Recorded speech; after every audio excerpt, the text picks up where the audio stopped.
The night sky. We've all looked up at it and wondered,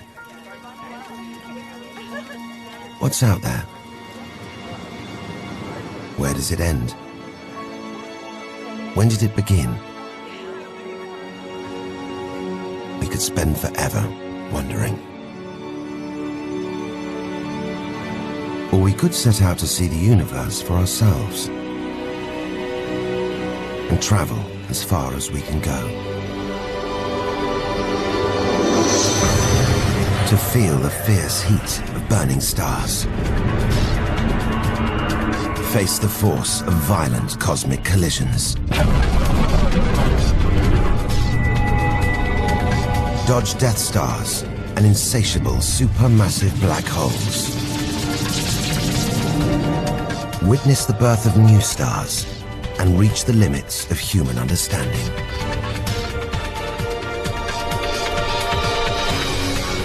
We must go on a journey back in time to the beginnings of the universe to see for ourselves the moment it all began, the Big Bang. Are you ready? Then let's go on a journey to the edge of the universe.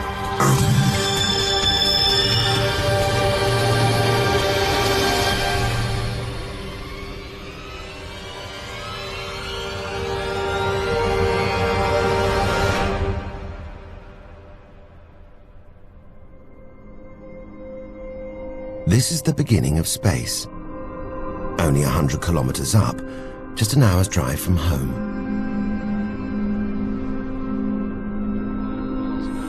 Down there, life continues. The traffic keeps moving. Stock markets go on trading, and the same old reality shows are still running. The Blue Jays will be without starter Jim Clancy for a couple of weeks. This morning, Order! Will the honourable gentleman resume his seat? Mr. Ashton.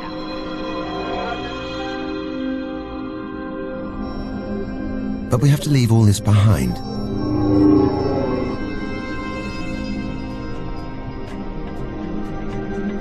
And set out for the edge of the universe. First stop, the moon.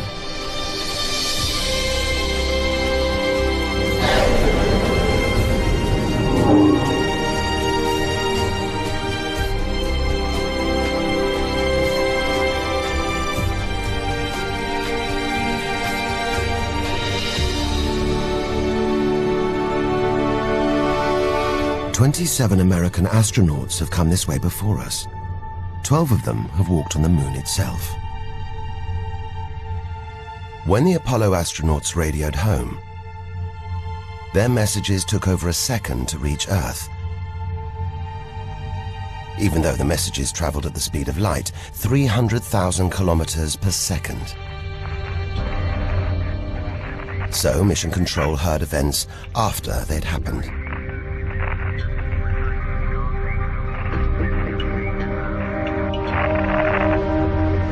If there's a second's difference between Earth and our nearest neighbor, imagine the difference if we make it to the edge of the universe.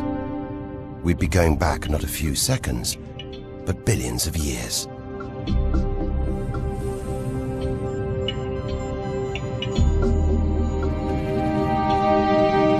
Less than 400,000 kilometers from Earth. 3 days in a spacecraft.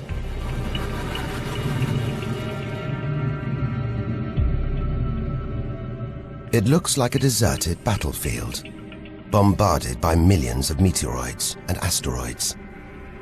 But it's quieter now. It's obvious there have been no major collisions for millions of years.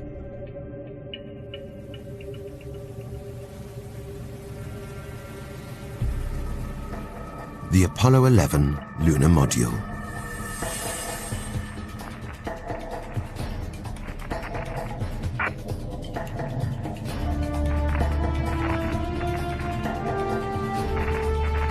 The Eagle has landed.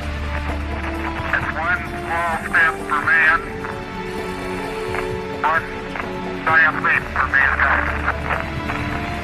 For the Apollo astronauts, the risks were high. Hey, Ron, finally here, Houston. Beautiful, beautiful. Isn't that something? But the rewards were higher. To see our planet as it had never been seen. To step where no human had stepped before. And to visit another world. A world blasted by the sun's deadly radiation. It's just endless congealed lava, piles of dull, grey rocks.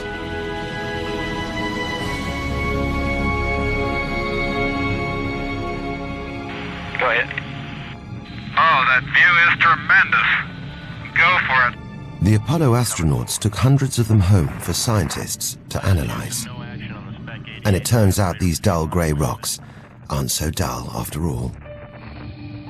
NASA's scientists discovered the rocks had been superheated, evidence of a massive impact. 4.5 billion years ago, a stray planet smashed into Earth. It blasted billions of tons of molten rock out into space, and this came together to make the Moon. Until this discovery, we thought the Moon was unrelated to Earth, a space rock controlled by the Earth's powerful gravitational pull. Now we know it's made from the same material as our own planet, that the Moon came from the Earth. They're setting up the flag now. Beautiful, just beautiful.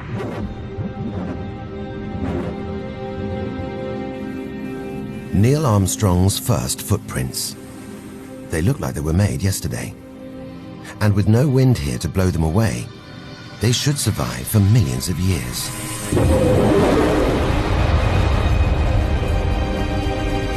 It's time to take our own giant leap.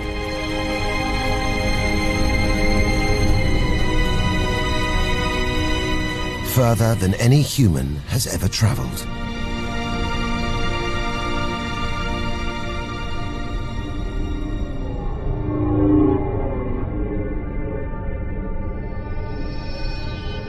Out of the darkness, the goddess of love, Venus.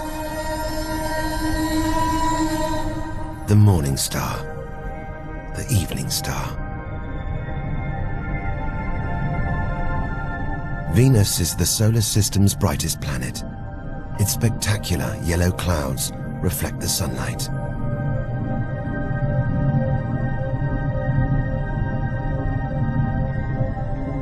A sister to our planet. She's about the same size and gravity as Earth.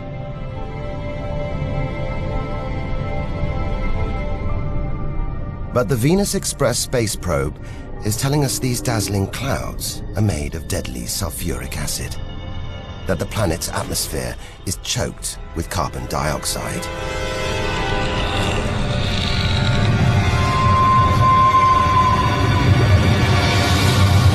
Venus is an angry goddess. The air is noxious, the pressure unbearable, and it's hot, approaching 500 degrees Celsius. Stay too long and we'd be corroded, suffocated, crushed and baked.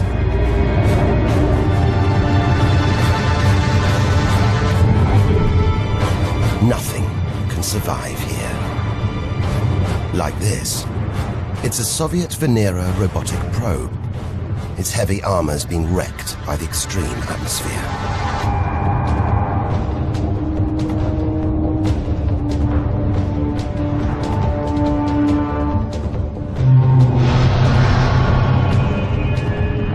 So lovely from Earth. Up close, Venus is the sister from hell, pockmarked by thousands of volcanoes.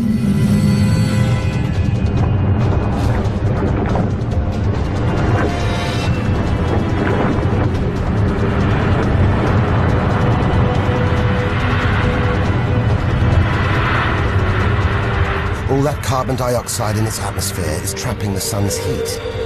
This is global warming gone wild.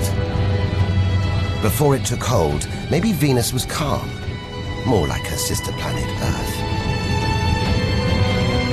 If that's true, this could be our planet's future.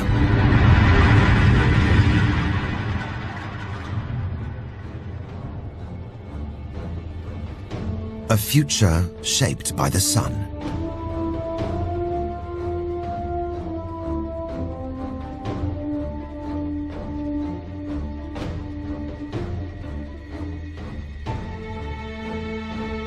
But before we can reach it, there's this. Mercury, the smallest planet in the solar system. Get too close to the sun, this is what happens. Temperatures swing wildly here. At night it's minus 170 degrees. Come midday, it's 400 plus.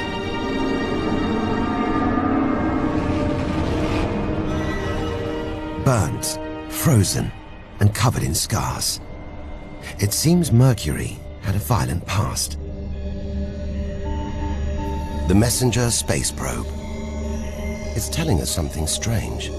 For its size, this little planet has a powerful gravitational pull. It must be heavier than it looks.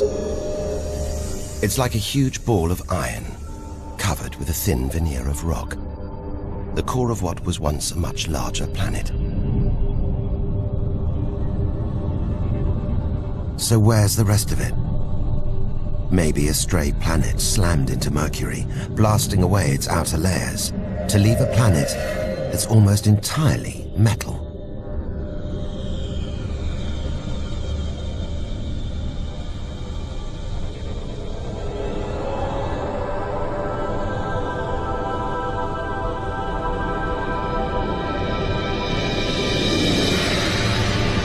The sun, in all its mesmerizing splendor.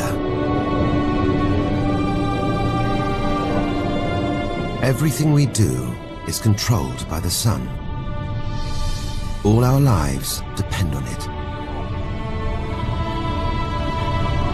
Throughout history, across cultures, it's the pivot around which life on Earth revolves, nurturing our crops, structuring our days, inspiring our beliefs. –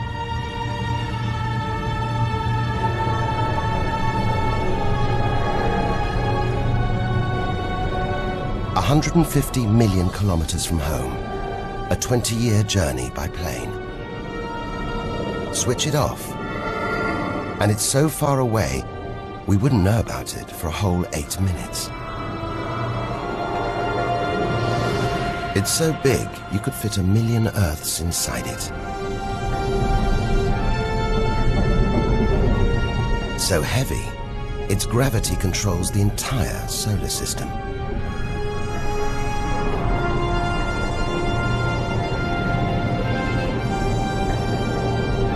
We see it every day, a familiar face in our sky.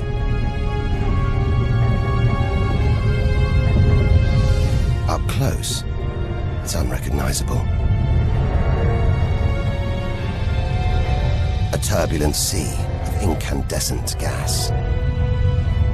The thermometer rises to over 5,000 degrees. Down in the core, it's got to be tens of millions of degrees.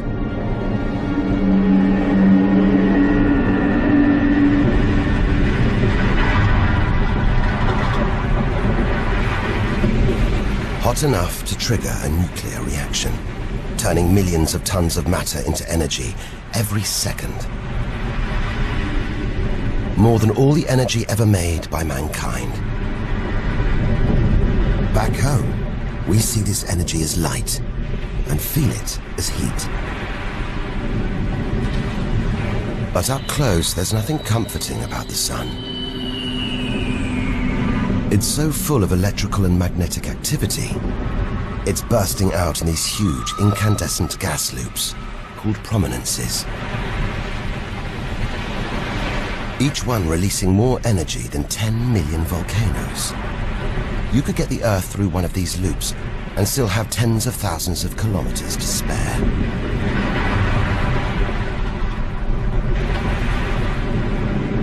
And where they burst through, it's exposing the cooler layers below, making sunspots. They're a fraction cooler than their surroundings. It's why they look black, but they're still hotter than anything on Earth. And they're massive too. Some of these are at least 50,000 kilometers across, wide enough to swallow the entire Earth. A solar flare. A superheated stream of electrified gas blasting deadly radiation out into space. But one day, the sun's fuel will be spent. It will die. When it does, so will life on Earth.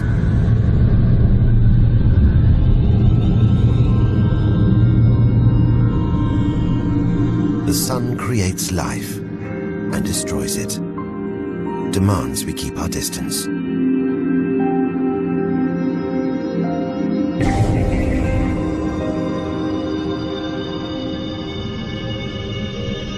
This comet has strayed too close. It's being boiled away by the sun's heat, creating a tail that stretches for millions of kilometers.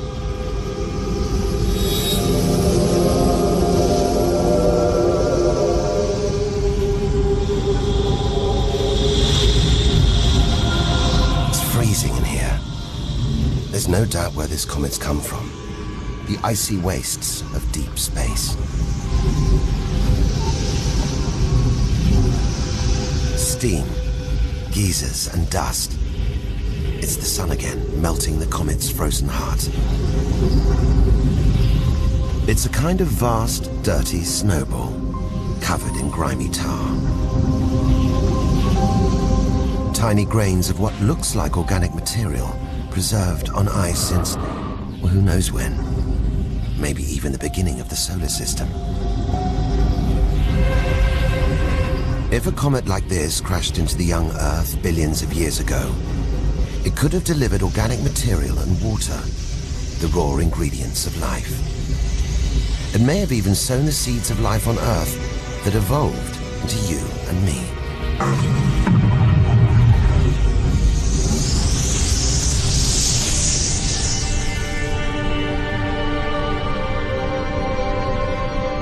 But what if it crashed into Earth now?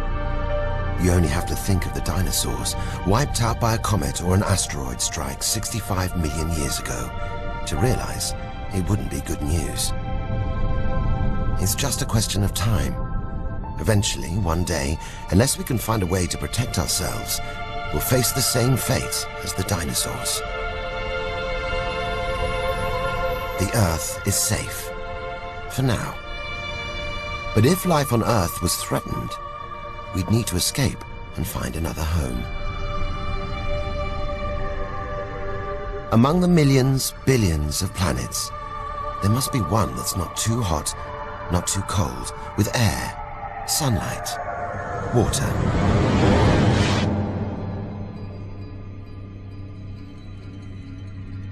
The red planet. Unmistakably, Mars. For centuries, we've looked to Mars for company, for signs of life.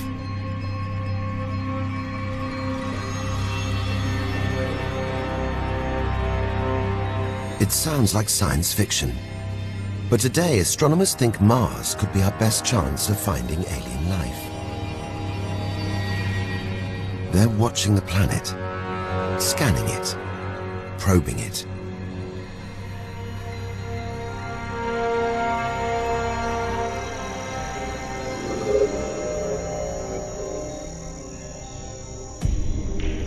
More than any other planet, Mars captures our imagination. Think of sci-fi films, comics, and you think of Martians. It's all just fiction, right? But what if there really is something here? If there is, it's living on a dead planet. The processes that make Earth habitable shut down hundreds of millions of years ago here. Red and dead. Mars is a giant fossil. But there's wind here. A dust devil, a big one. Bigger than the biggest tornadoes back on Earth. And where there's wind, there's air.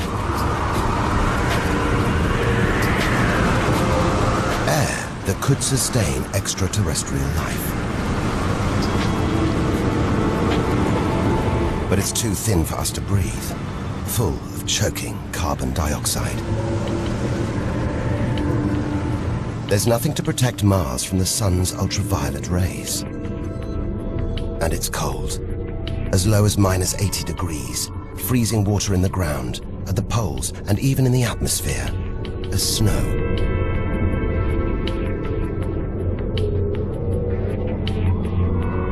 It's hard to believe anything could live here. Back on Earth, there are creatures that survive in extreme cold, heat, even in the deepest, darkest ocean trenches. Even in the most extreme conditions, life usually finds a way.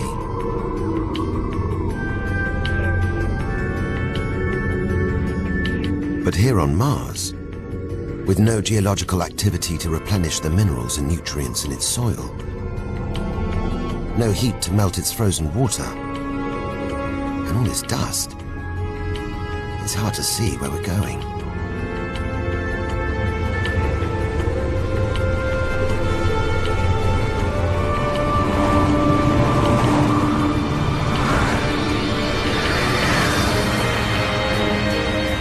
But the surface of Mars is dotted with remarkable features.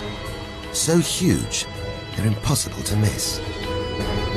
Olympus Mons, a vast ancient volcano, 3 times higher than Everest. There's no sign of activity. Since its discovery in the 1970s, it's been declared extinct. Any lava flows should be long dead, obliterated by meteorite impacts. Unless this monster isn't dead after all. If it's not, there could be molten magma beneath the crust right now. Volcanic activity could be melting frozen water in the soil, where life could still survive.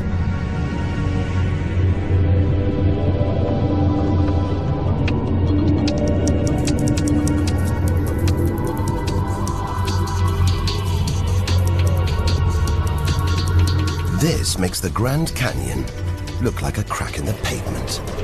It goes on and on. So far, it would stretch all the way across North America. And there are signs of erosion of dried up riverbeds, as though volcanic activity melted ice in the soil, sending water flowing through this canyon. And if there's water running on Mars right now, then there's a chance we could find life here.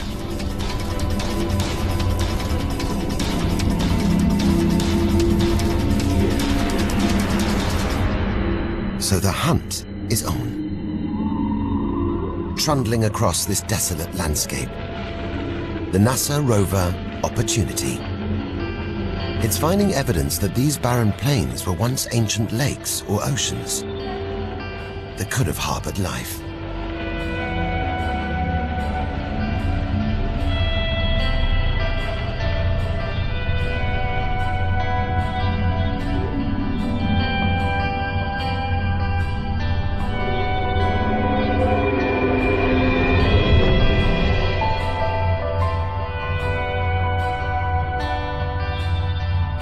And look at these. When probes orbiting Mars pass over these gullies, they keep spotting new ones. More proof that Mars may be alive and kicking. That there could be water flowing beneath its surface, creating these gullies. Water which could sustain Martian life. Now all we have to do is find it. But we might already have found it, because incredibly, Mars may be the place where life on Earth originated. It sounds crazy, but there's a theory that life started here, before moving to Earth. The idea is that an asteroid impact blasted fragments of Mars, complete with tiny microbes, out into space and onto the young Earth, where they sowed the seeds of life itself. No wonder we find Mars fascinating. It could be our ancestral home. If it's true, it means we're all Martians.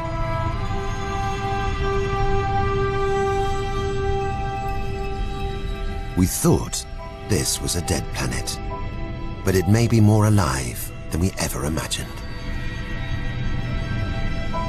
Mars, possibly the solar system's most studied planet, continues to confound us. So what other surprises are out there, waiting to be discovered?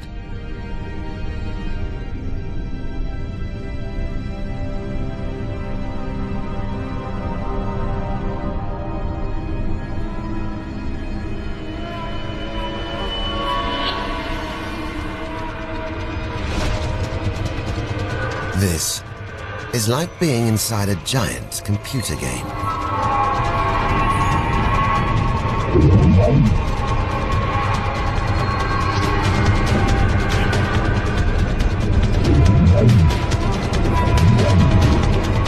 Asteroids, some of them hundreds of kilometers wide.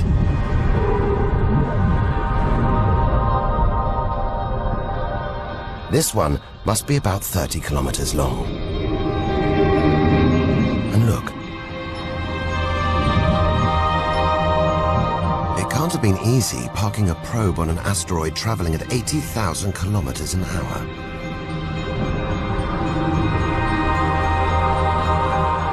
It's a lot of effort to investigate a lump of rock. Rocks that collide, break up, and rain down on Earth as meteorites.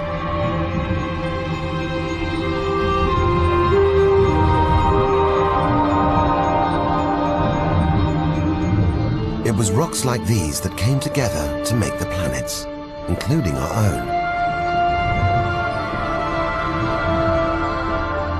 So by dating the meteorites we find on Earth, we know the planets were born 4.5 billion years ago. These are the birth certificates of our solar system. But for some reason, these rocks didn't form into a planet. Something must have stopped them. Something powerful.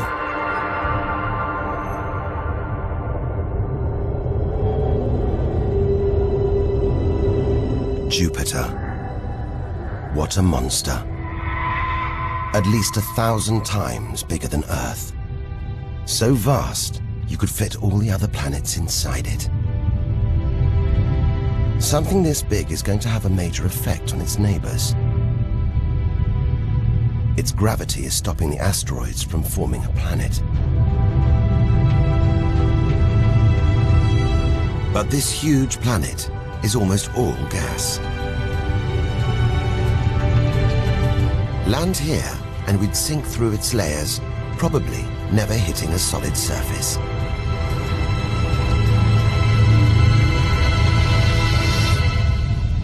And Jupiter's good looks, the product of extreme violence.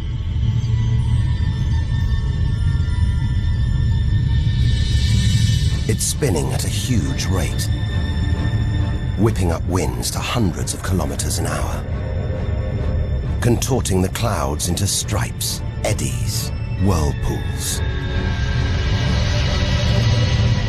And this, the legendary Great Red Spot. The biggest, most violent storm in the solar system. At least 3 times the size of Earth, it's been raging for over 300 years. All those churning clouds have sparked an electrical storm. Just one bolt is 10,000 times more intense than any at home.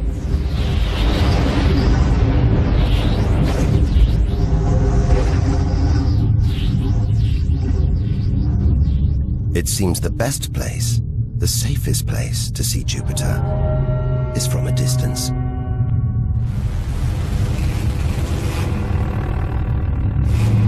Look at those lights. They're like the aurora back home, dancing around the poles. But even these are deadly. They're generated by lethal radiation pulled from space by Jupiter's powerful magnetic field. Alluring from a distance, terrifying up close.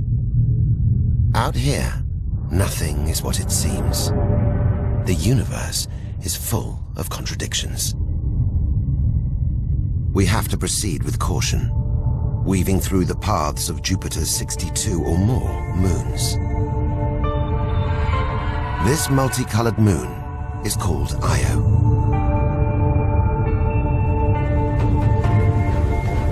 But like Jupiter, its beauty is only skin deep.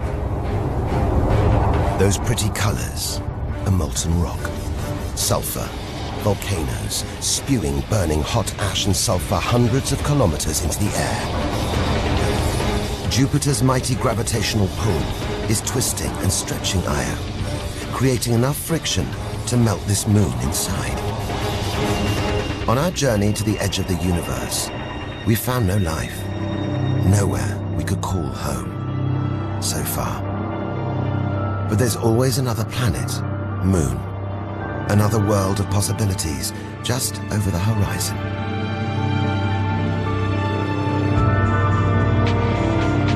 Like this, it's Europa, another of Jupiter's moons. 650 million kilometers from home.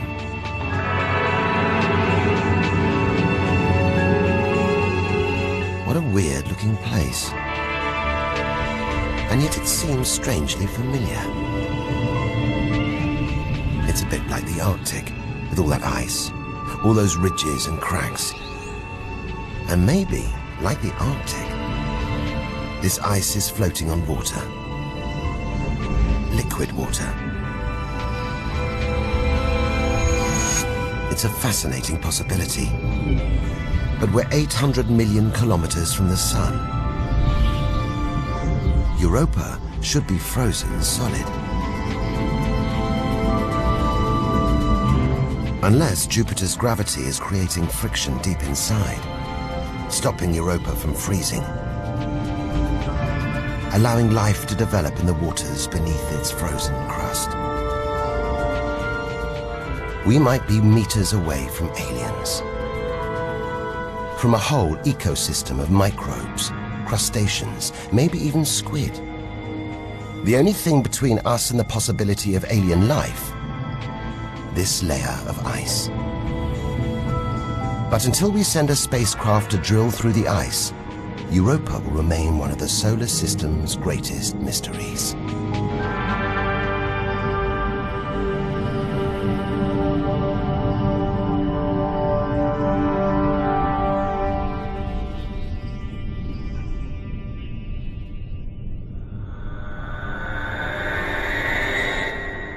It's captivated our imaginations, haunted our dreams.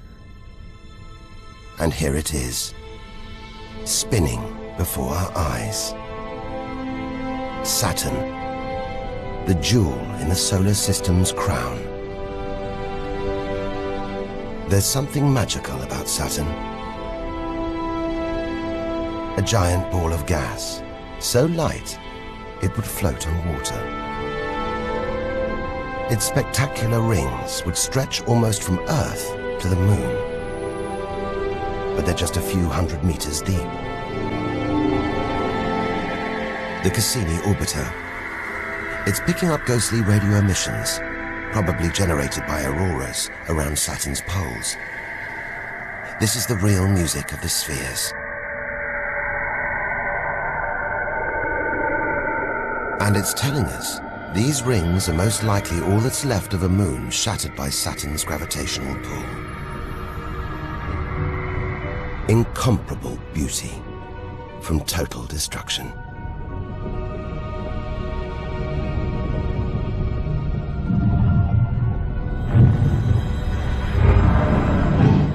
Billions of shards of ice, some as small as ice cubes, others the size of houses. They collide, break apart, reassemble. It's like a snapshot of our early solar system. as dust and gas orbited the newly born sun. And gravity worked its magic, pulling the lumps together. Until from debris like this, our planet emerged.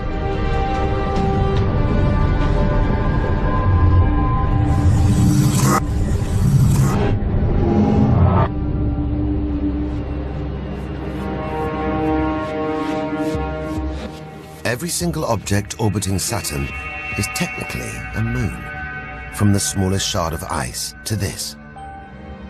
A moon larger than our own. Titan. It's shrouded by thick orange clouds.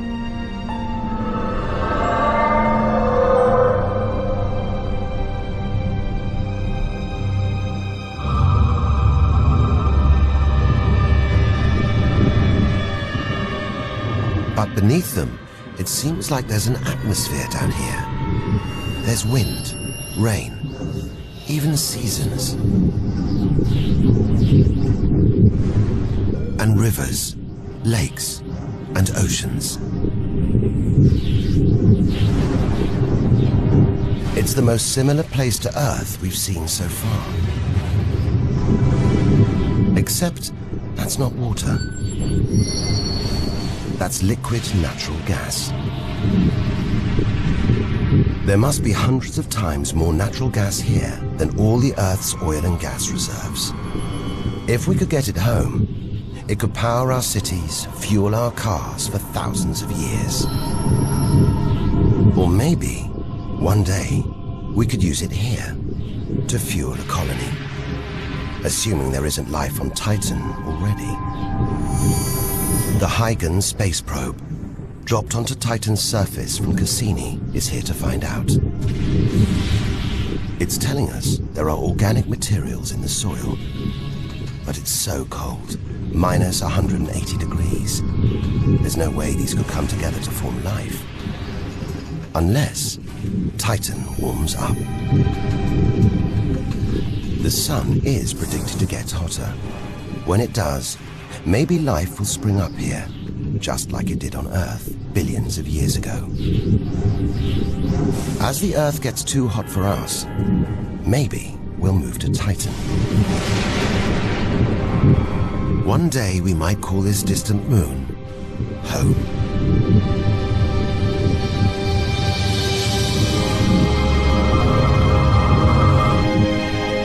Home. We're at least 1 billion kilometers away now. Beyond this point, we lose visual contact with the Earth. And whatever's out there is invisible from Earth with the naked eye. We're heading into the solar system's mysterious outer reaches, territory that for most of history, nobody knew existed.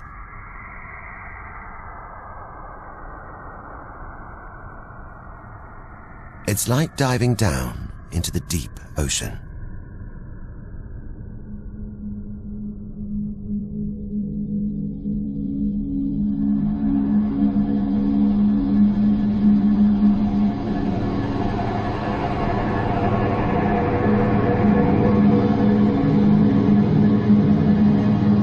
Uranus.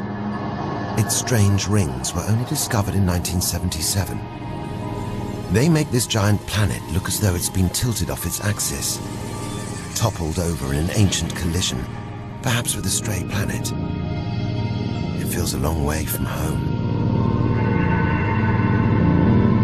But the truth is, we've barely left the shore. We're over 2 billion kilometers from Earth, but to reach the edge of the solar system, we've got to travel 10,000 times further.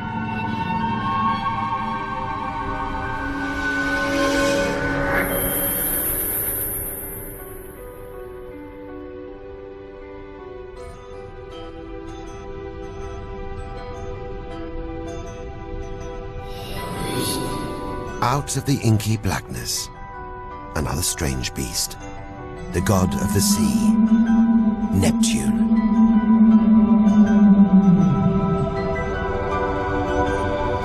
It looks serene, but that spot is a storm the size of Earth.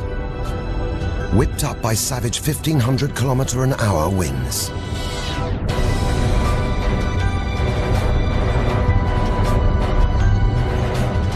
Back on Earth, it's the sun that drives the wind. But Neptune's too far away. Something else must be creating these ferocious winds. But nobody knows what.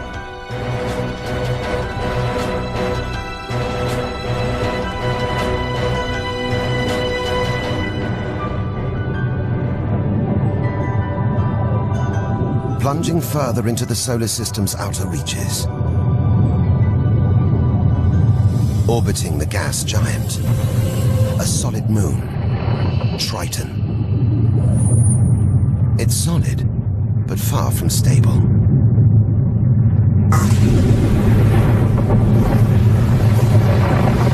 It's covered in geysers, cosmic chimneys pumping out strange soot.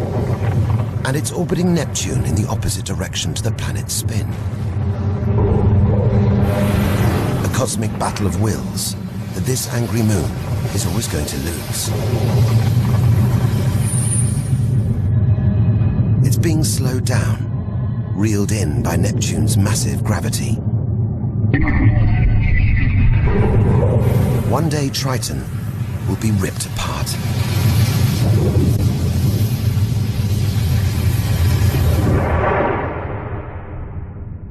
We've seen every planet in our solar system. But beyond the planets, it's not empty. It's teeming with frozen rocks, icy spheres.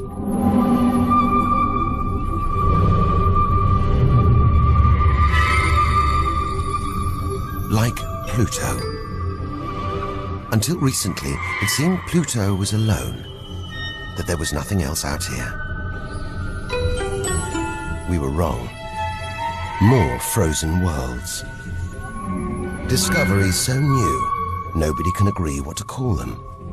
Plutinos, ice dwarfs, cubanos.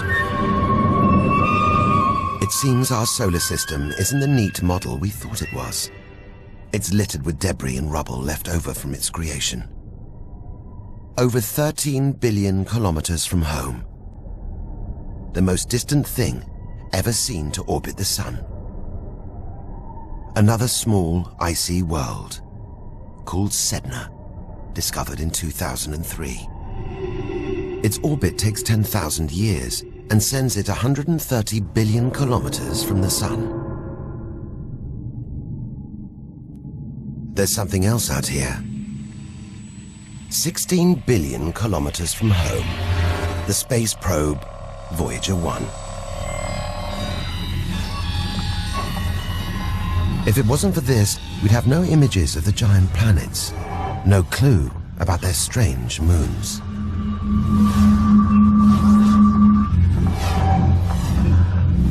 It's traveling 20 times faster than a bullet, sending messages home.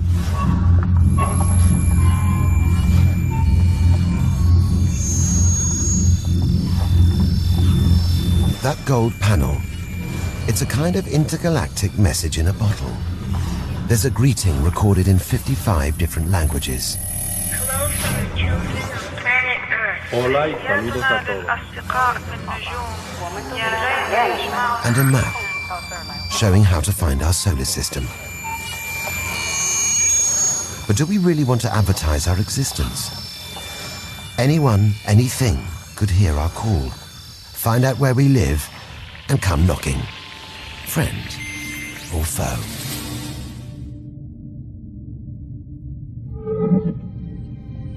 Next, a cloud of cosmic icebergs. Frozen blocks of water, dust, and gas, like the comet we saw earlier. It was comets that may have planted the seeds of life on Earth billions of years ago. And if they came from out here, seeing all this ice, perhaps they carried water to Earth too. The water in the oceans, in your coffee, even in your body, all from this distant celestial ice machine.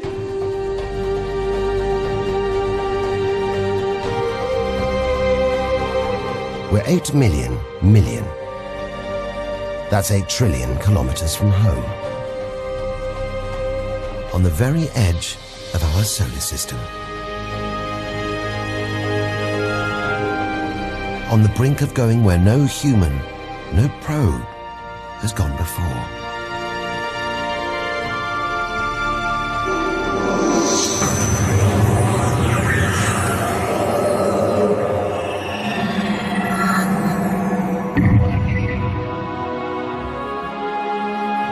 Welcome to interstellar space, far beyond our solar system. Billions of stars like our own sun, many with planets, many of those with moons.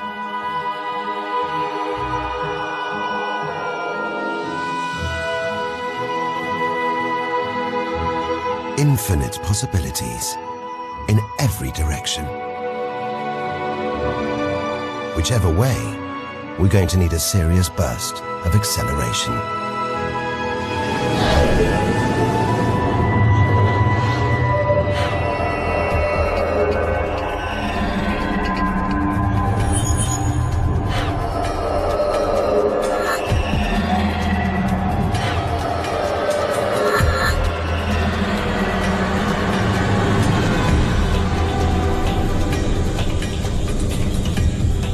Trillion kilometers from home. 150,000-year ride in the space shuttle. And we've only just reached the first solar system after our own. Alpha Centauri. 1 star and 2 more. They're spinning around each other, locked in a celestial standoff. Each star's gravity attracting the other, their insane orbital speed keeping them apart.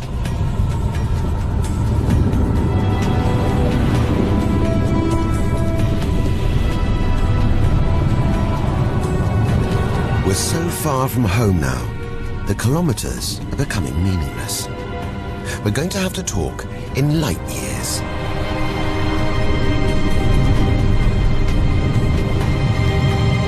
A beam of light takes 1 year to travel 10 trillion kilometers. So 40 trillion kilometers is over 4 light years from home.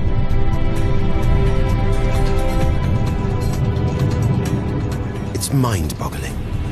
Distances so vast they're almost beyond comprehension. And exciting.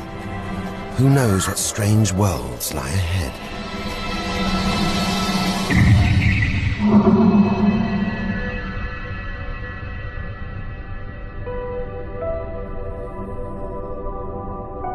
Ten light years from Earth, the star Epsilon Eridani. Spectacular rings of dust and ice, and somewhere in there, planets forming out of the debris, being born before our eyes.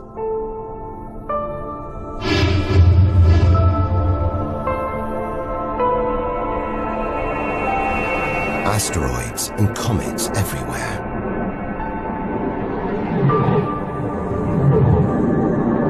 We could almost be looking at our own solar system, billions of years ago, with comets delivering organic molecules, water to these young planets, kick-starting life, just as they may have done on Earth.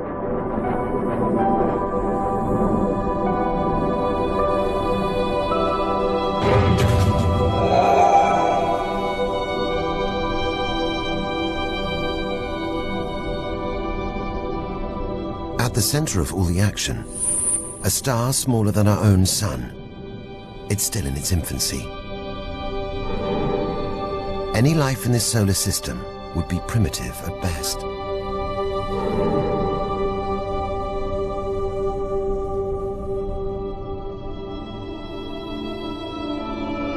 There must be more mature, developed solar systems out here. But finding them is like looking for a needle in a cosmic haystack.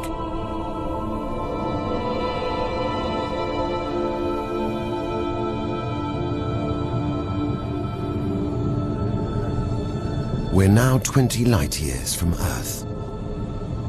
Star Gliese 581.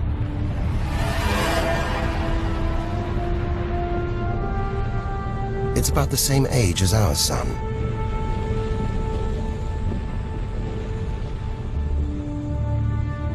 And orbiting it, this planet. It's just the right distance from its sun. Any closer and water would boil away. Any further and it would freeze. Ideal conditions for life to have evolved.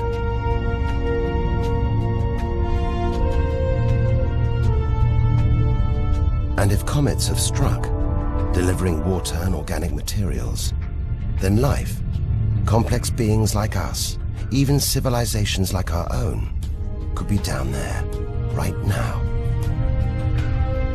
If there are, even at this distance, they could be tuning into our TV signals, watching shows broadcast from Earth over 20 years ago. And here's your host, Joe Jackman. But until future generations can find a way of communicating over these vast distances, all we can do is speculate.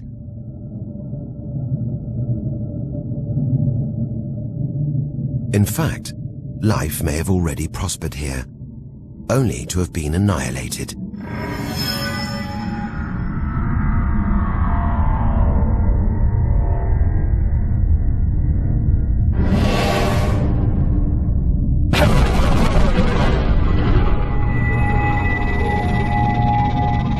That's the problem with comets.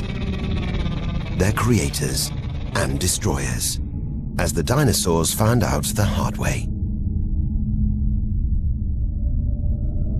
This is the needle in the cosmic haystack, the closest we've come to a habitable solar system like our own.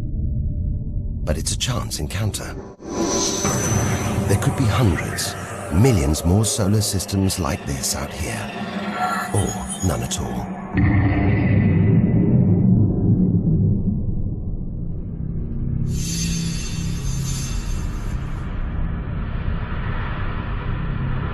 This is vast.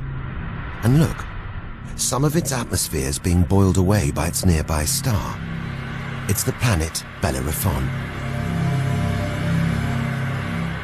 The first planet to be discovered outside our solar system in 1995.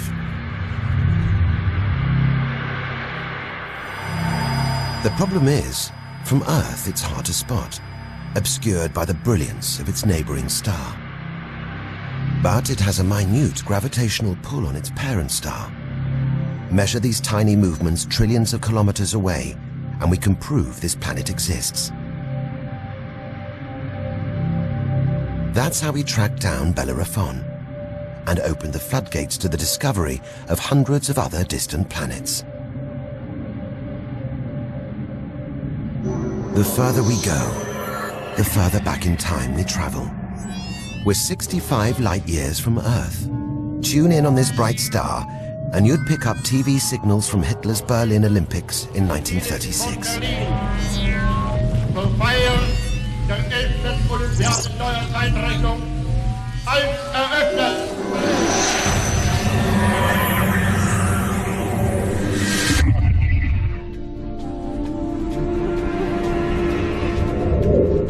Twin stars. It's Algol, the demon star, feared since ancient times. From Earth, it appears as one star that flashes on and off.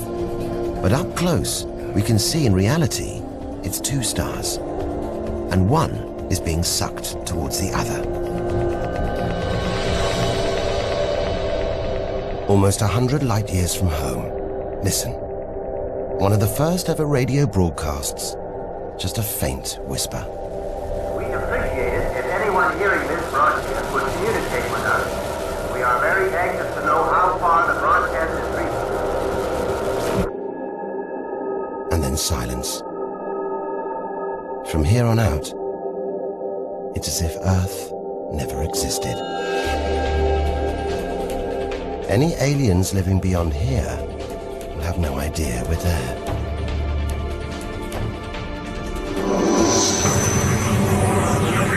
And the further we travel, the less familiar, more dangerous our universe will become.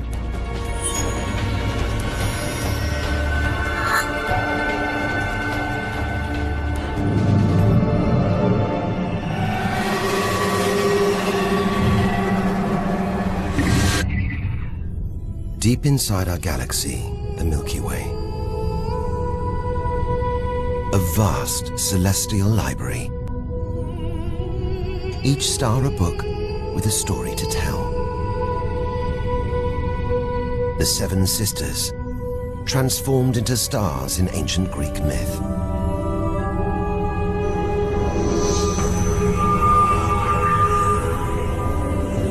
And this giant, Betelgeuse. The brightest, biggest star we've seen so far, at least 600 times wider than our sun.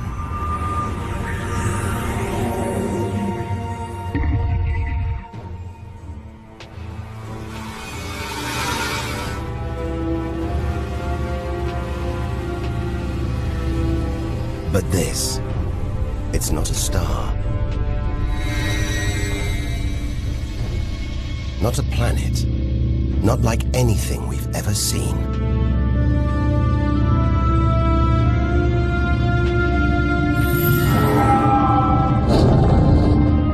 A ghostly spectre, more than 1,300 light years from Earth. Orion's dark cloud. Dust and gas, so dense it's blocking out the universe beyond.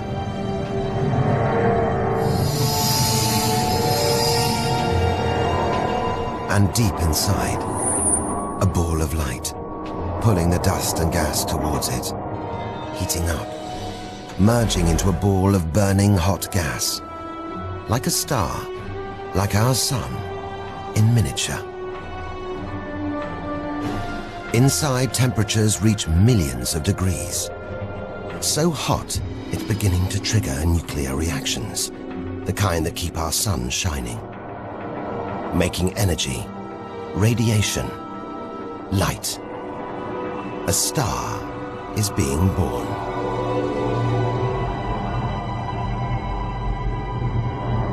Or rather, stars.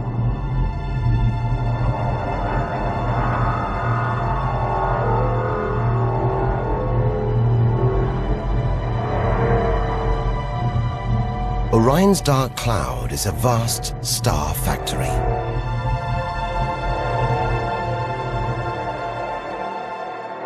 We came here expecting horrors. Instead, we've discovered one of the universe's greatest wonders, star birth. We're witnessing the birth of the future universe.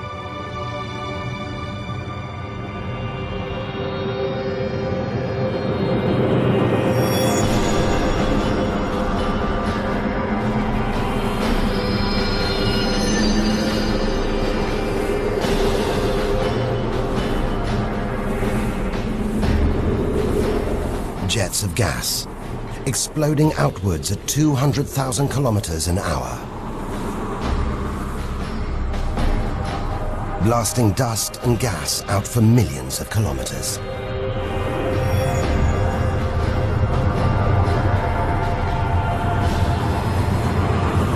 It's unbelievably violent. But look at the results. Nebula. Vast, glowing clouds of gas, hanging in space. With no wind out here, they'll take thousands of years to disperse. This nebula is so vast it would take 250,000 years just to travel around it in a spacecraft. But its immense size is overshadowed by its strange shape. It looks like a giant horse's head, rearing up in space.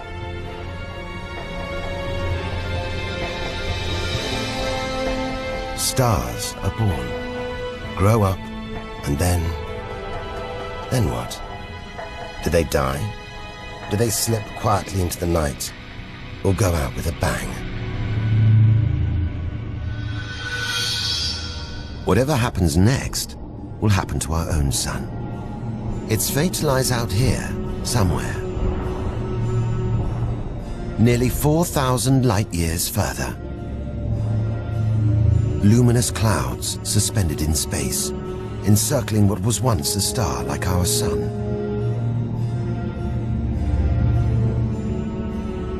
All that's left of it are these brightly colored gases. Elements formed by nuclear fusion deep inside the star, released into space on its death. Green and violet, hydrogen and helium, the raw materials of the universe. Red and blue, nitrogen and oxygen, the building blocks of life on Earth. For us to live, stars like this had to die.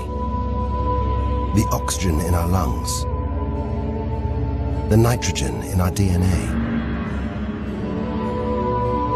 It was all produced by nuclear fusion in stars that died long before the Earth was even born.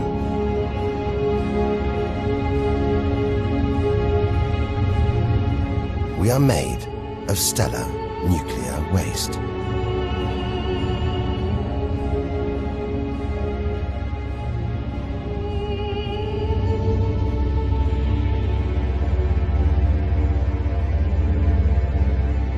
At its heart, the ghost of a star. It's a white dwarf. White and incredibly hot. Small, but unbelievably dense. In the star's dying moments, its atoms fused and squeezed together, making it so dense that just a teaspoon of this white dwarf would weigh 1 ton. It's a chilling premonition of our sun's fate. 6 billion years from now, it'll become a white dwarf. Its death will herald the end of life on Earth. It makes you wonder how many other worlds have been and gone. Stories left untold. Celestial books lost forever.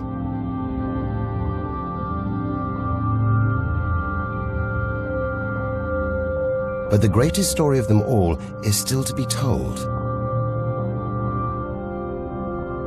We must go back through time to the very first chapter to tell the story of how the universe began.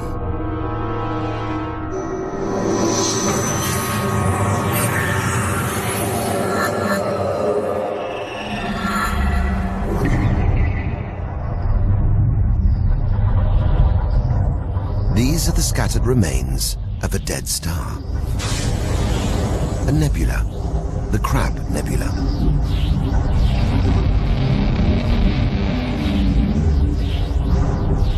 We're 6,000 light years from home, deep inside a stellar graveyard.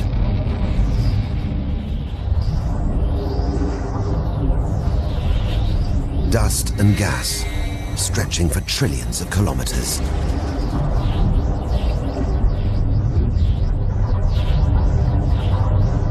It looks dead. But maybe this is just the calm after the storm. After a massive explosion, powerful enough to turn a huge star into a cloud of dust and gas, a supernova.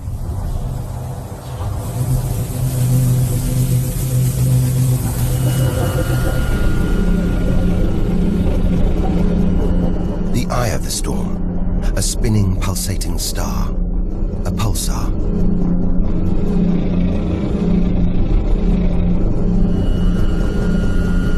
Gravity has squeezed the giant star's core down to this.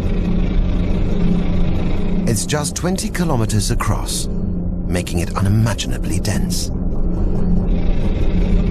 One pinhead of this would weigh hundreds, maybe millions of tons. As it shrank, like a figure skater spinning on the spot, arms outstretched, then pulling them in, it began to spin faster. 2 beams of light, energy, radiation, spinning 30 times a second, powering the huge cloud of dust and gas. There's so much radiation here, more even than on the sun. If this pulsar got as close to Earth as our sun, our planet would be instantly stripped of life.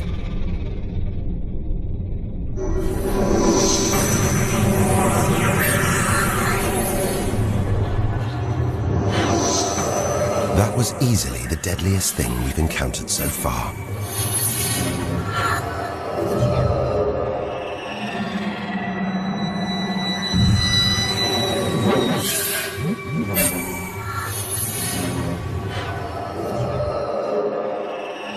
Until now.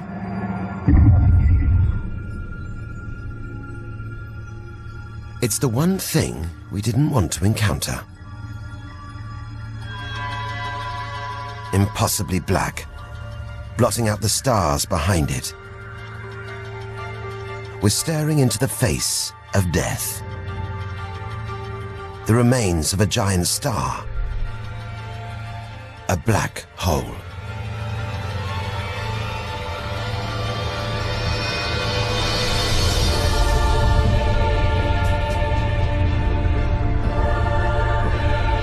Instead of contracting to a white dwarf or a pulsar, it just kept on going. Shrinking until it got so small it's just a few kilometers across. Far denser than a pulsar and impossible to resist.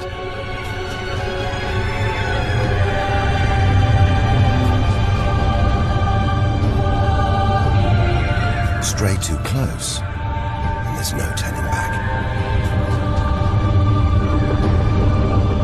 Now we know why it's a black hole. Its gravity is so intense, not even light can escape.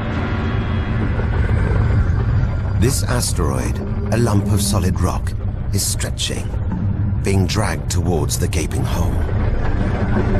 Inside, there's no matter as we know it. No time, no space. All the rules of physics collapse.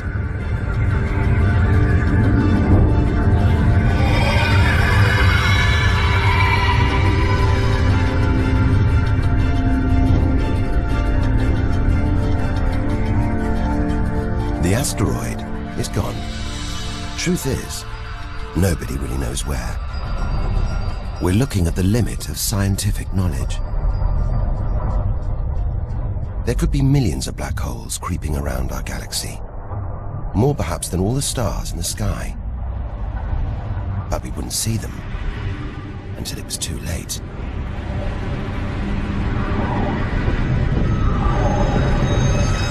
Like this star, spiraling down an invisible plug hole.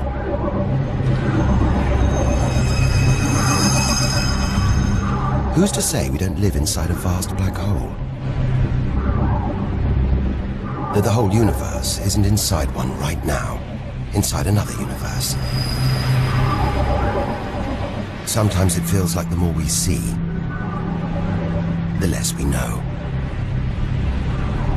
But we do know our galaxy is more complex and more dangerous than we ever imagined.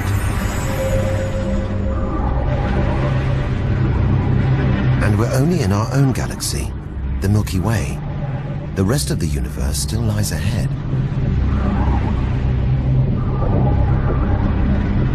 The wonders, the dangers, the secrets, they're out there.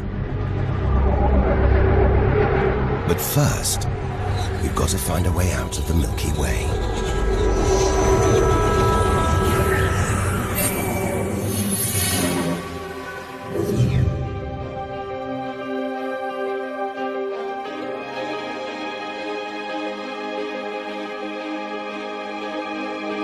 We're now 7,000 light years from home, deep inside our own galaxy. Traveling towards the edge of the universe.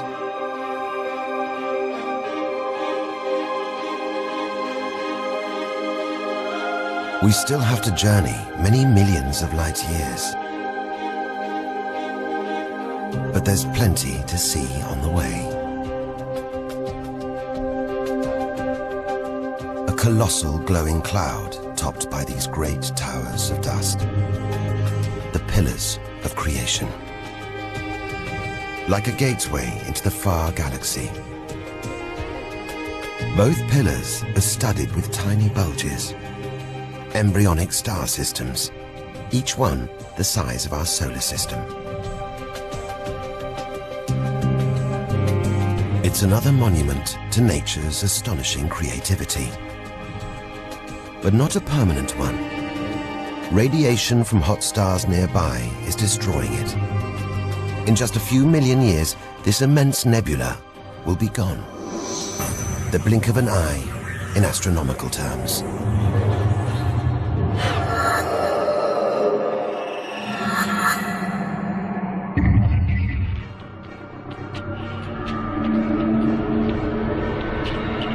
Dazzled by the Milky Way's beauty, we've strayed into a cosmic minefield. Giant clouds of gas bursting out of this star. A star millions of times brighter than our sun. The nuclear reactions that power it are winding down. We're watching its death throes.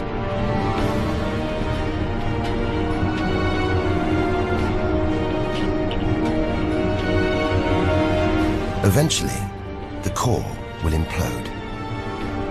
The result? A new black hole.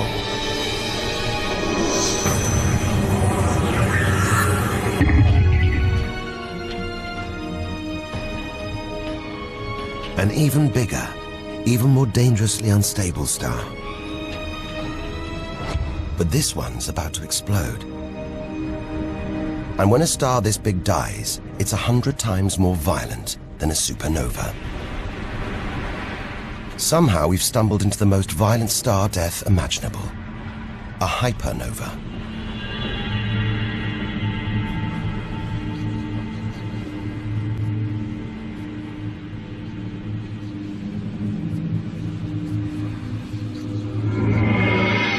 The core's collapsed. It's becoming a black hole.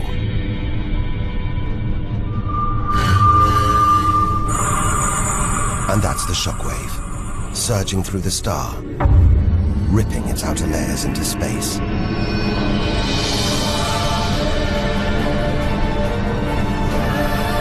There's lethal radiation everywhere, enough to have a catastrophic effect on any planet unlucky enough to be nearby. When virtually every species on Earth was wiped out 450 million years ago, the culprit may have been one of these. Deadly hypernovas, frozen comets, scorched planets, white dwarfs, red giants, Earth. Tiny drops in a vast pool of white light. Our home galaxy, the Milky Way. We wanted to know where we fit in. Here's our answer.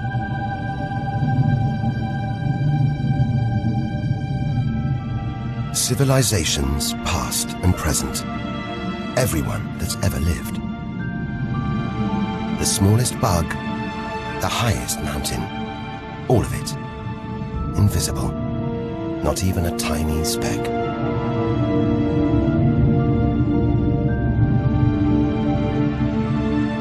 Our home is a minor planet of an insignificant star. If it disappeared right now, we wouldn't even notice.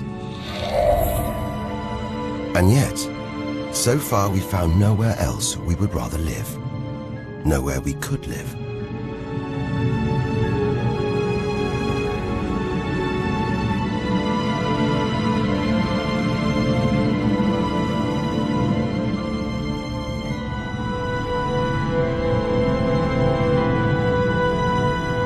But look at all these stars. Hundreds of thousands of them. Surely one of these, more than one, must be capable of supporting life.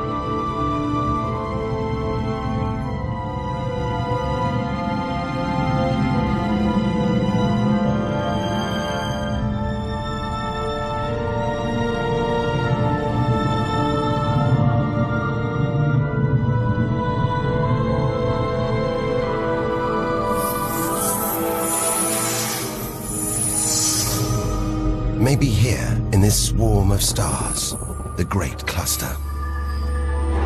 Back in the 1970s, astronomers sent a message in this direction, detailing the structure of our DNA and showing a plan of our solar system.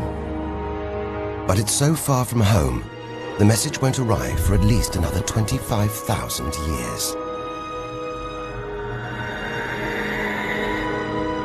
We haven't found alien life yet, but neither have we found any reason to believe it isn't out here, somewhere. There's an equation devised to estimate the number of other advanced civilizations. And the results are shocking. There could be millions of civilizations just in our galaxy.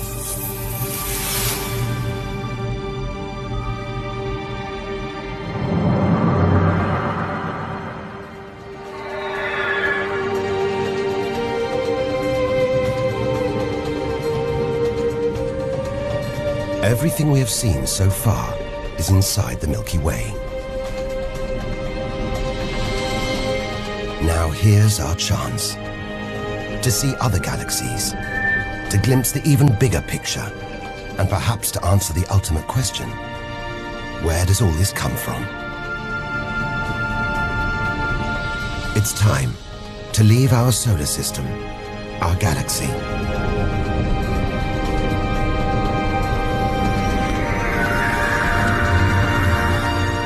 To travel beyond the Milky Way, through the vast expanse between galaxies, and into intergalactic space.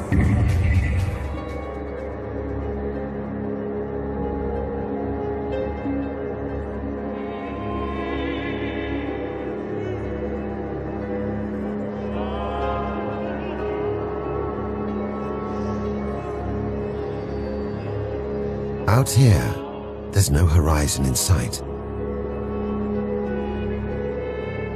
Even the closest galaxies are hundreds of thousands of light years away.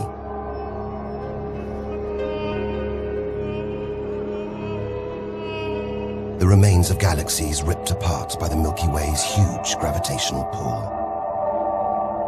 Scattered through, nothing.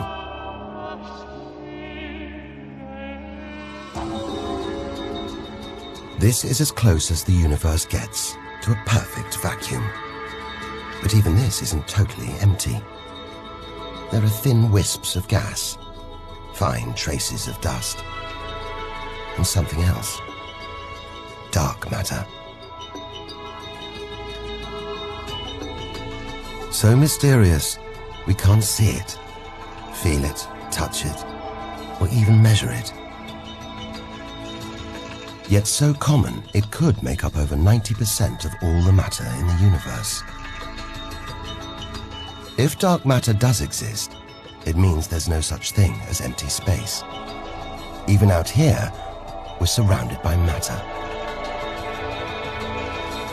We only suspect it exists because of the strange hold it seems to exert on galaxies. Like this one, the Large Magellanic Cloud. More than 6 billion years in today's fastest spacecraft, 160,000 light years from the Milky Way, at the edge of its gravitational reach. This galaxy should spin off into space, but something seems to be holding it here. Something invisible, powerful, dark matter. Stars, clusters of stars, nebulae. It's a vast astronomical treasure house.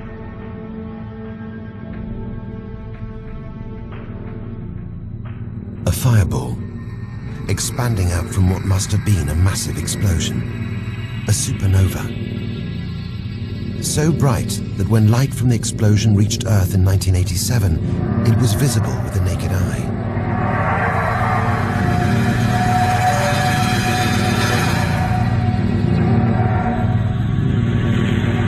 And so violent, it triggered a string of nuclear reactions, forcing atoms together, creating new elements: gold, silver, platinum, blasting them out into space.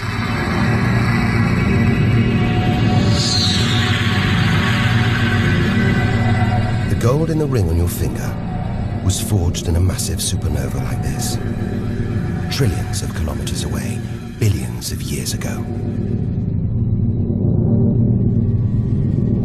It's an astonishing thought. The stars, which seem so remote from Earth, directly affect our lives.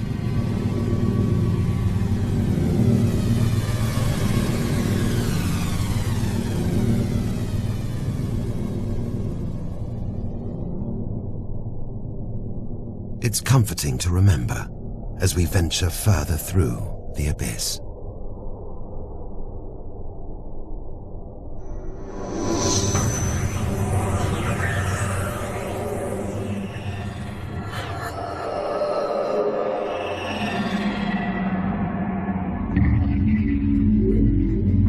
The Andromeda Galaxy, 2.5 million light-years away. It's moving through space at nearly 1 million kilometers an hour. Everything in space is moving apart like shrapnel from an explosion. We're seeing this galaxy as it was when our ape-like ancestors first walked across the African plains.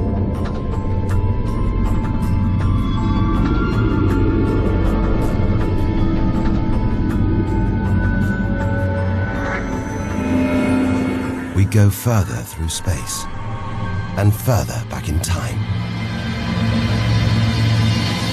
to find a whole galaxy exploding.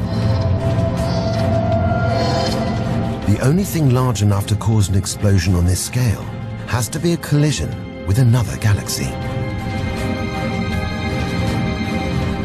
But this galaxy won't die. It'll be reborn. A new shape, perhaps even new stars, as dust and gas collide, creating friction, shockwaves, triggering the birth of yet more stars.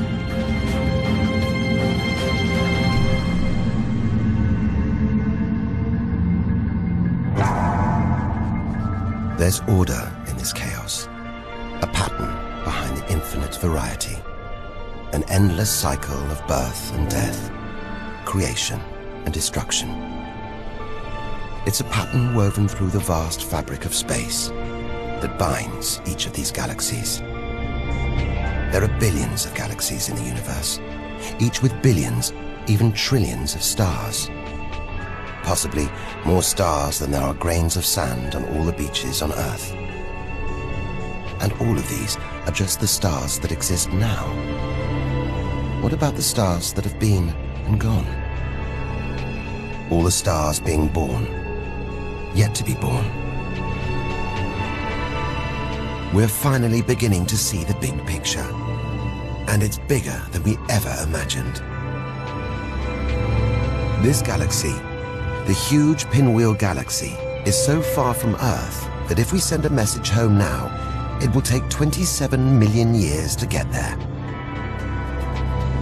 Who knows whether our species, our planet, will still be around to receive it.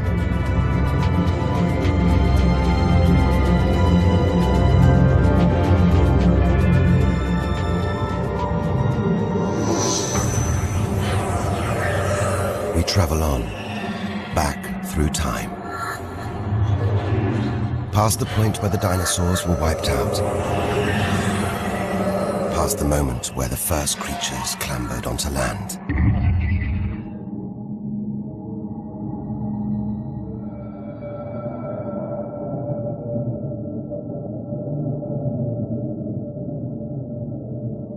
Two billion light-years from home, closing in on the edge of the universe, going back to the beginning of time. This isn't a galaxy. It's brighter than hundreds of galaxies put together. A blinding beam of energy bursting out for trillions of kilometers. Something this big, this bright, must be incredibly powerful. Experience tells us, out here, power equals danger. It's a quasar, the deadliest, most powerful thing in the universe.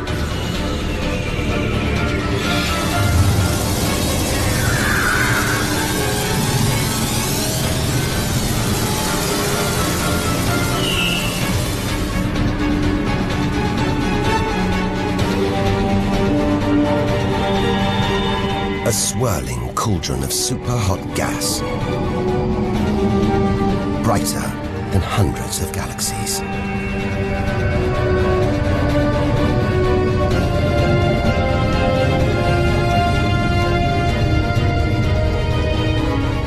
The source of this awesome power lies deep inside the heart of the beast. A heart of darkness. A supermassive black hole as heavy as 1 billion suns.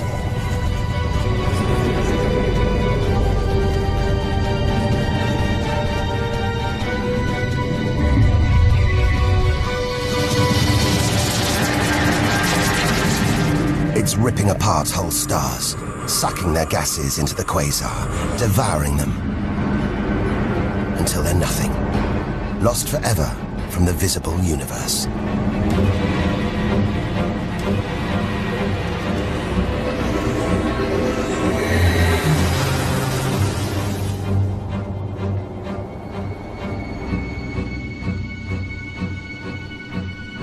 We've seen the worst the universe can throw at us. Its most powerful destructive forces. Now our path is clear. The very edge of the universe is almost within reach.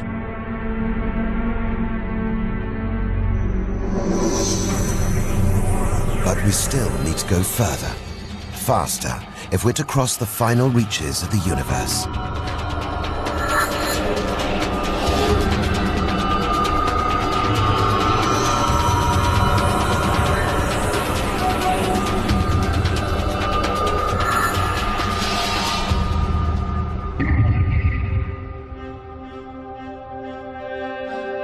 Billion light years from home. More galaxies. But these look different. Ragged, small, close together. We're so far back in time, we're seeing these galaxies as they were before the Earth was even born.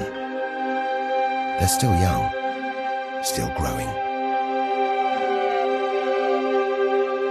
We're getting closer to where and how it all began. 12 billion years ago.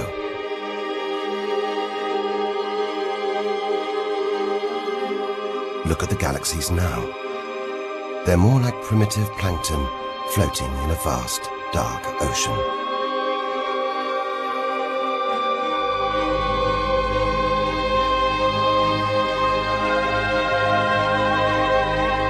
It's magical. Clouds of dust and gas, dancing, forming a shape, merging to make embryonic galaxies. This is how our own galaxy was born.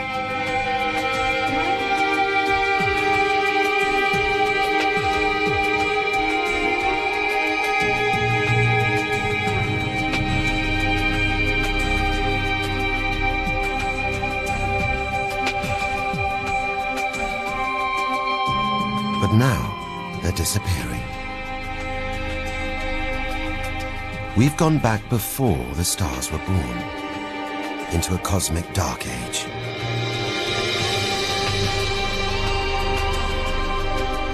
And before that, light. The afterglow from a massive explosion. The explosion which created the universe.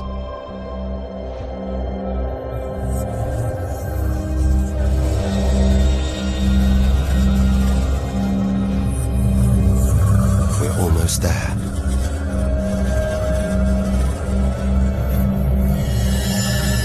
This is it. We've made it. The edge of the universe. 130 billion trillion kilometers from home.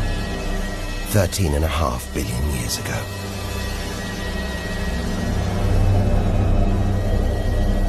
The very instant of the Big Bang. The most violent, most creative moment in history. Everything that's ever happened was triggered in this moment.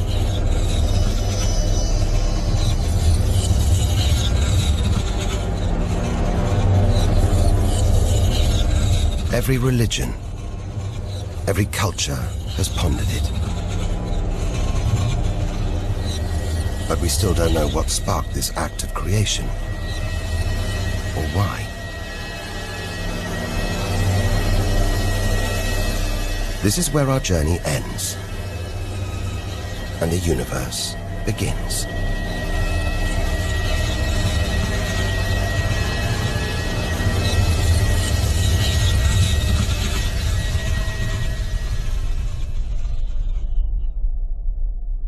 An infinitely hot, small, dense point erupts.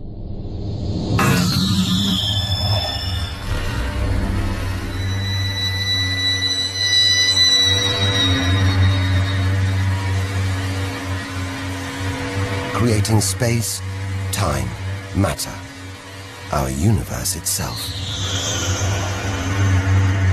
First, it's the size of a subatomic particle. The tiniest fraction of a second later, it's big enough to hold in the palm of your hand. Moments later, it's the size of the Earth.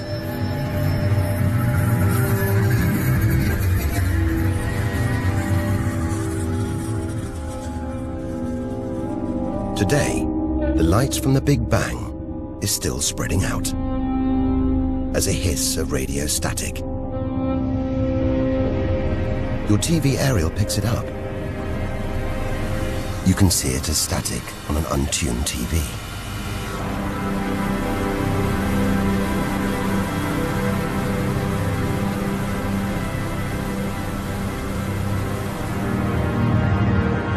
We go on, forwards through time. All the things we've seen on our journey are sparks flying out from the Big Bang. Galaxies, stars, planets, all just debris.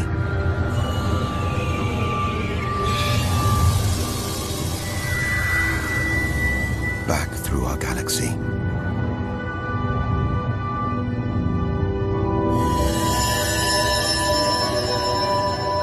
Our solar system. Until we reach another cooling cinder swirling in the afterglow of the Big Bang.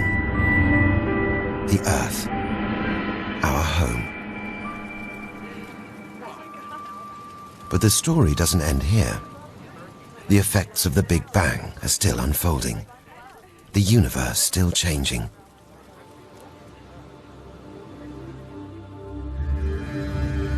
"3 billion years from now, the vast Andromeda galaxy will smash into our own, creating a new galaxy.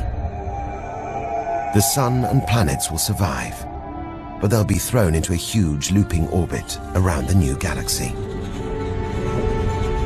The sun will become a red giant, swallowing up Mercury and Venus, scorching our planet's surface, destroying all life on Earth.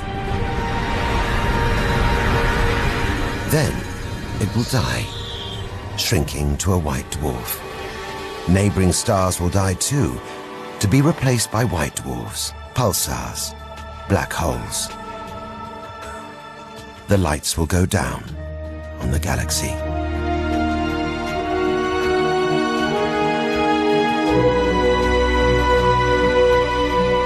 Since the Big Bang, the universe has been fading, dying. Not with a bang, but with a long, drawn-out whimper.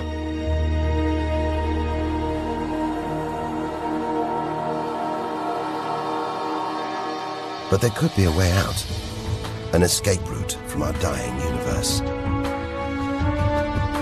It might be possible for our distant descendants to find a shortcut through space and time, a wormhole. If there are other universes, it could take our descendants from our doomed universe into a parallel one, where they could find another Earth, still in the prime of life. If they're lucky enough, they will live on in a new universe, a new planet, a new home.